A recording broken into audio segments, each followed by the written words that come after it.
Investir dans les cryptos qui ont des bons fondamentaux, effectivement. En revanche, c'est pas parce que la crypto est intéressante qu'elle va forcément performer dans les prochains mois. En fait, il y a énormément de choses qui sont liées à la croissance du marché des crypto-monnaies. Et surtout, ça va être si on a une baisse de taux, il y aura plus de liquidités qui vont arriver sur les marchés, il y aura plus de liquidités qui vont arriver sur les actifs risqués.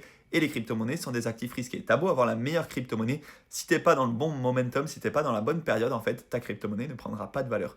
Donc le plus important, oui, c'est de se placer sur les bonnes cryptos et de pas aller se placer sur n'importe quel shitcoin.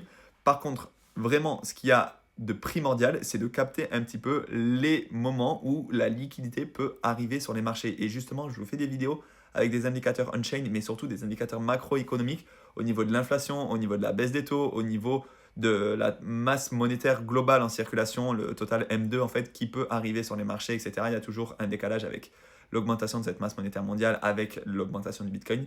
Mais voilà, il faut vraiment essayer de capter ces indicateurs-là avant même d'essayer de choisir les bonnes crypto-monnaies. Parce que parfois, en bull run, tu peux avoir choisi une crypto-monnaie qui n'est pas terrible.